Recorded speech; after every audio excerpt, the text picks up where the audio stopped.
Fala galera, beleza? Aqui é o Marcos. Hoje eu vou estar começando a nossa segunda etapa da Fórmula 1951.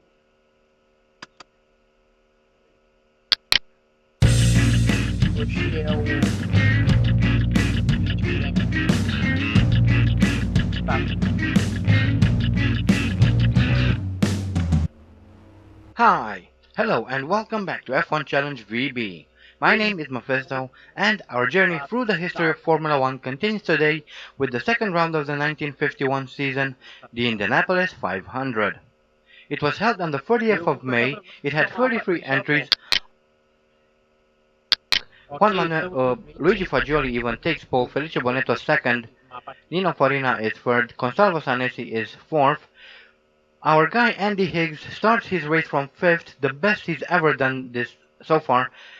Gonzalez is 6th, Ascari 7th, Villoresi 8th, Piero Taruffi starts from ninth, Rudy Fischer is 10th, Tulo de Graffenried is 11th, Louis Rosier 12th, André Pilet starts from 13th, Johnny Claes is 14th, 15th is Louis Chiron, André Simon is 16th, Cabantu is 17th, Peter Walker starts from 18th, Robert Manzo from 19th, and interestingly, Juan Manuel Fangio starts from 20th, who was actually disqualified due Ok, to the fact that foi he feito um, 70 voltas.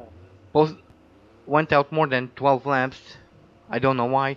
And I jump start here. I unintentionally I thought that the flag was dropped, but Ok, it wasn't, and I got a penalty there, tá, and rightfully so. I really deserve that.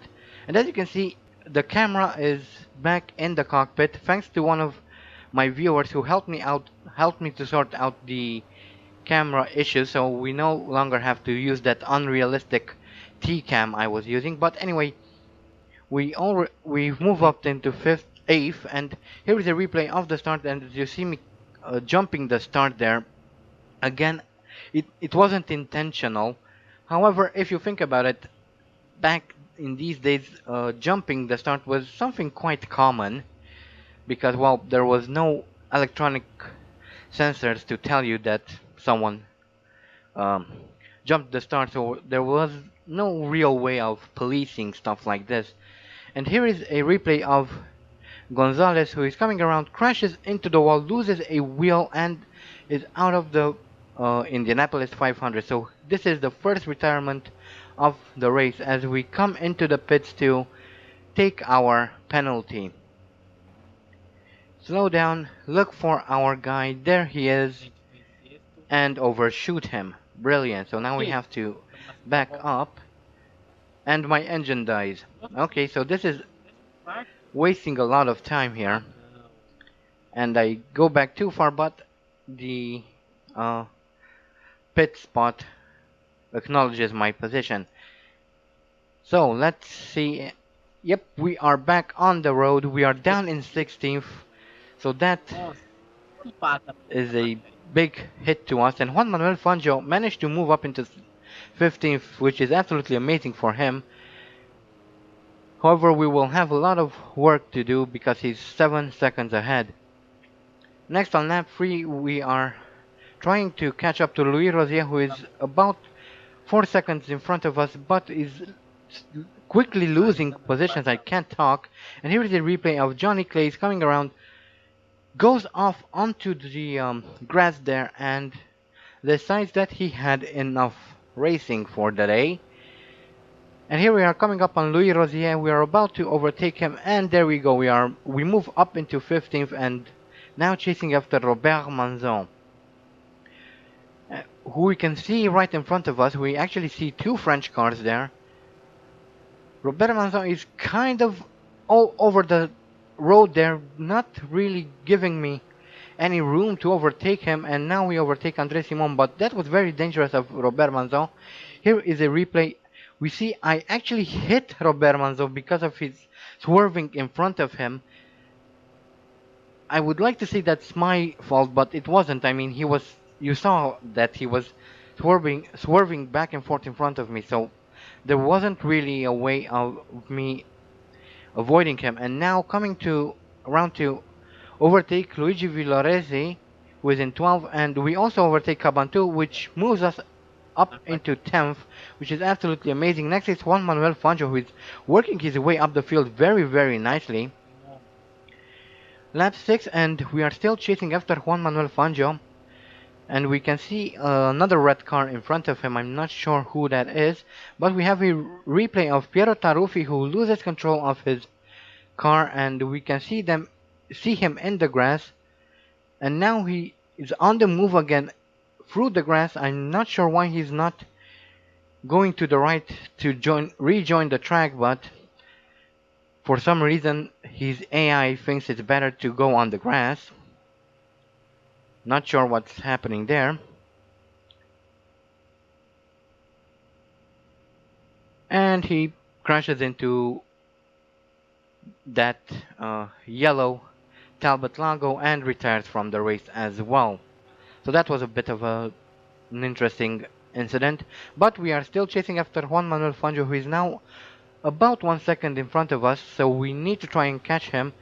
And I can see he's overtaking Peter Walker now, and we also overtake Peter Walker and move up into 6th. Just one more place and we'll be in the points. So we only need to try and somehow overtake Juan Manuel Fangio, who is slowly pulling away in his Alfa Romeo. I believe he's just it is an Alfa Romeo. He's a lot faster than us. I'm going for an overtake here, but as I broke the slipstream, I'm much slower now, Oh, so I lose don't that they have should a lot of back in. speed. But I tuck back in behind the slipstream, and hopefully I'll be able to overtake him soon. And now we look at Rosier, who somehow loses control of his car on the straight. That's kind of interesting. I've never seen anyone losing control of their car on the straight. So whatever. And now we take a look at Cabantu, who goes off the track there in the distance. He's in the grass and he retires from the race. Anyway, we're still trying to catch up to Juan Manuel Fangio. He's somehow slow here. Maybe he's been interrupted by something or whatever. But we are now pulling beside him, and we are through and up in 5th. So hopefully we'll be able to keep this position. It took us a long time, but we finally overtook Juan Manuel Fangio. And now coming through this left-hander, Juan Manuel Fangio once again gets in front of us. Well done from him, very fast. And we see that one of the blue cars, the French cars, losing control of the car, and Juan Manuel Fangio broke to avoid a collision, and he's So we out. Now tried. we overtake Luigi Fagioli and move up into 4th, which is absolutely amazing. That would be 3 points if we manage to finish the race in this position. That would be absolutely amazing. But the race is still long.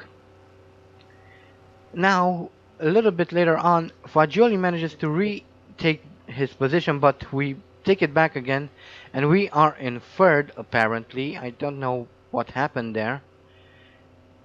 But here is a replay of André Simon in his Talbot Lago coming around, hits the wall, loses both his front wheels, and he's out of the Grand Prix. And we also see a Alfa Romeo at the side there, not sure who that was, but I'm sure we'll find out soon. As Luigi Fagioli once again gets in front of us, very good racing here between myself and Fagioli. I'm having quite a lot of fun doing this. A little bit later on, we swap positions again, or at least try to, and yes we do, we move back up into 3rd. Very nice battle here between ourselves and Luigi Fagioli, and we can see Alberto Ascari up in front of us. Hopefully we can catch up to him soon. A little bit later on, Fagioli once again takes further away from us, as we still try to catch up to Ascari as well. A lot of position swapping, but I was having a lot of fun doing it. It was quite intense and, well, fun.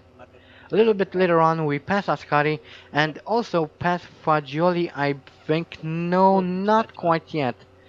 but we tucked back into his slipstream a little bit of boost stuff speed, and we are through and now chasing after Felice Bonetto, who is leading the race at the moment. Later still, Fagioli tries to overtake me. I had nowhere to go and I crashed into that red car that was stopped on the track and was sideways. I literally had absolutely nowhere to go. That's a disappointment. And here is a replay of Nino Farina coming around. He hits my car, loses his wheels, and he's out of the Indianapolis 500. But anyway, here is a replay of myself. There I am. Uh, Fagioli is right next to me. I had absolutely nowhere to go. That car appeared out of nowhere. I crashed into it and lost both my front wheels. And that ended my Indianapolis 500 for 1951. Quite a disappointing end. And here is another look.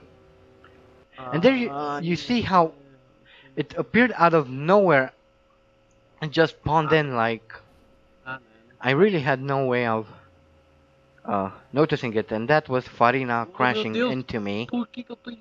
Yeah, well, that's quite disappointing, but can't help it, I guess. Oh man, and that's just 13 laps out of 70, so that was a pretty quick retirement for us. On lap 17, Bonetto retired, and here we can see he loses control of the car and goes off onto the grass and decides he had more than enough fun for the day. Then my teammate Peter Walker also retired, doing the exact, actually crashing into a red car. They're not exactly sure who that was, but he retired.